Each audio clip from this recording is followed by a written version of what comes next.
Gundam.tk presents Crossbone Gundam X3.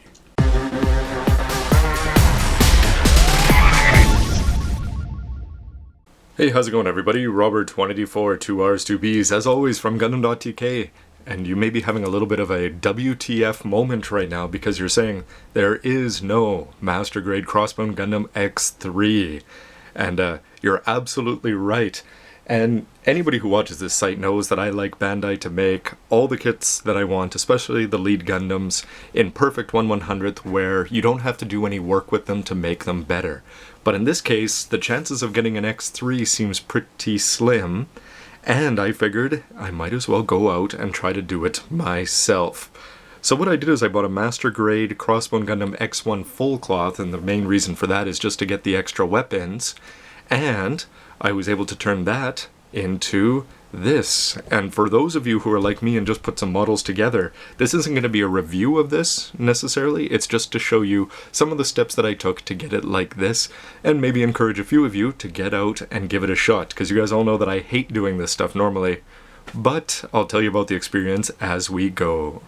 To kick things off, you may be saying, what is the Crossbone X3, because it's certainly not very well known. Anyway, back in the 90s there was a manga called Crossbone Gundam that starts off pretty awesome. And anyway, a very brief summary, you've got the lead protagonist of F91, and he becomes the cool older senpai, and he's piloting the Crossbone Gundam X1, which you can sort of see back here, it's the black one in the back.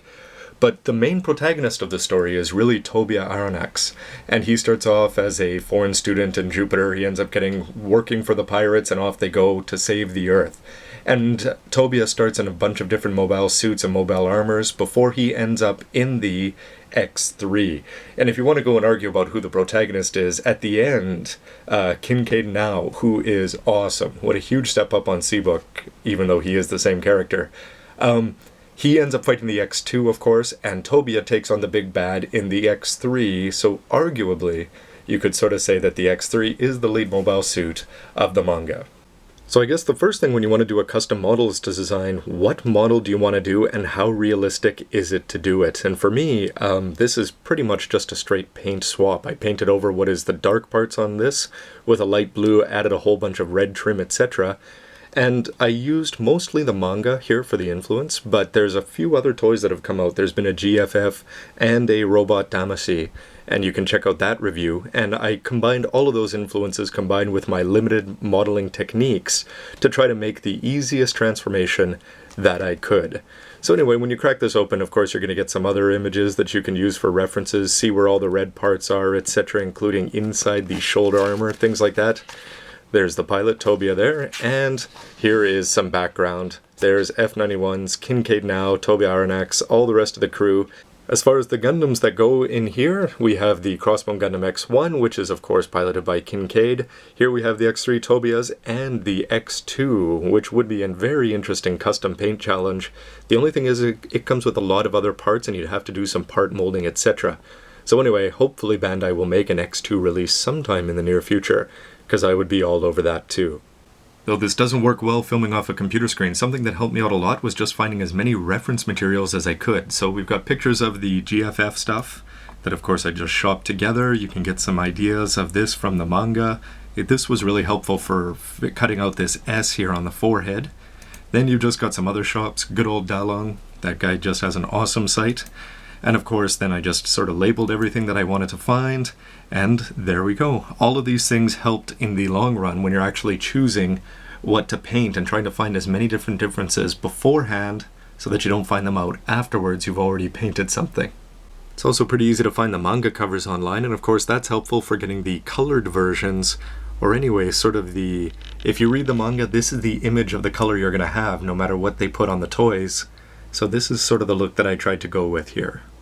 In terms of painting Gundams, of course, you're going to need paints and the tools to go along with doing it. Now, a real pro, and most of the people who do it here are, of course, super pros, and they've all got about $1,000 worth of awesome airbrush materials, etc. But because I just wanted to start this off as an experiment, I decided to go cheap, which means just using spray cans. And of course, the most important thing, I think, was choosing the blue color, because that's sort of the one that pops out for this. Now, the one that I used, I went here with, what is it? I think it was sky blue. Yeah, sky blue I went with here. And it comes across as being a little bit light, especially compared to the GFF and the Robot Damacy. But it seems to match more the color that you see in the manga here than the other ones where they make it sort of darker and more realistic. But because I wanted to set up some sort of an offset and make this look really different from the X-Men, I think that the sky blue worked for me. Now, the other thing that I was really pleased to come across is these Gundam color sprays, and I think there's about 13 or 14 in the series. Unfortunately, they don't have yellow. So I used this yellow, but it's not the same yellow as a Gundam yellow. So if you're painting a Gundam, especially leads like me, I would be quite happy to go out and buy a set of all of these for any painting needs that I have coming up. And they've also got stuff like Zaku greens, etc. But anyway, if you have a chance, these ones are pre-mixed into be just the right color, and they really do add a lot of pop to the thing when you actually go ahead and paint it. It looks quite different than the plastic look. The other thing that you're going to need a lot of is tape and patience. So the way that I use these is basically you tape everything off, you get everything where you want it to be, and you spray it. But you got to spray it from far away, smooth even coats, and do it over and over again. If you get impatient and go too close and just blast it, then you're going to get running paint all over the place. So take your time and just put on coat after coat with proper taping underneath, and I think anybody can make a model look pretty good even on their first shot. Of course, another joy of building your own models is the cost, because you go out and you buy those paints, they're about $5 a pop, and then you're going to need a whole bunch of other things that, of course, if you have a model shop nearby, they're easy to go and pick up as you need them. But if you're buying things online, you'll probably want to order a whole schwack of them, which is going to cost at the beginning, but of course, the more Gundams you build over time using these, the cost just goes down. So other things I used a fair bit of sandpaper, 400, 600, and 1,000, some Tamiya cement there, some compound after sanding to smooth everything out, and some putty because there were a few places where I had to fill in holes because, of course, the X3 does not perfectly match the X1.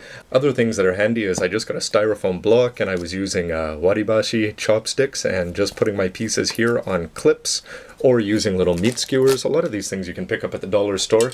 And at the very end, I put on some top coat just to make sure that all the lining and the colors hopefully stay on, and again it reduces the plastic look because I didn't paint the white of the model. Something else I did that I don't regret for a moment was spending the $5 or whatever it cost to buy a first grade Virtue, because I wanted to practice taking the dark colored parts and spraying them with the blue to see how they came out. And I also tried using some non-Gundam red, so you can see it's really shiny down there, and that's when I decided to go and spend the money and actually buy the proper Gundam red paints, etc. But anyway, if you want to go do this, of course, you can just paint the sprues themselves as a test. But in this case, buying a model sort of gives you an idea and some practice for some taping. So that solves the mystery of why I would have painted this in such an ugly, ugly custom paint job. Well, it was for a greater purpose. This may go a little long, so to keep everything under 10 minutes, I'll wrap up part 1 here. But stay tuned for part 2, where I talk about more about the impressions and compare it to the full cloth and the Robot Damacy. Anyway, thanks for watching, everybody. See you next part.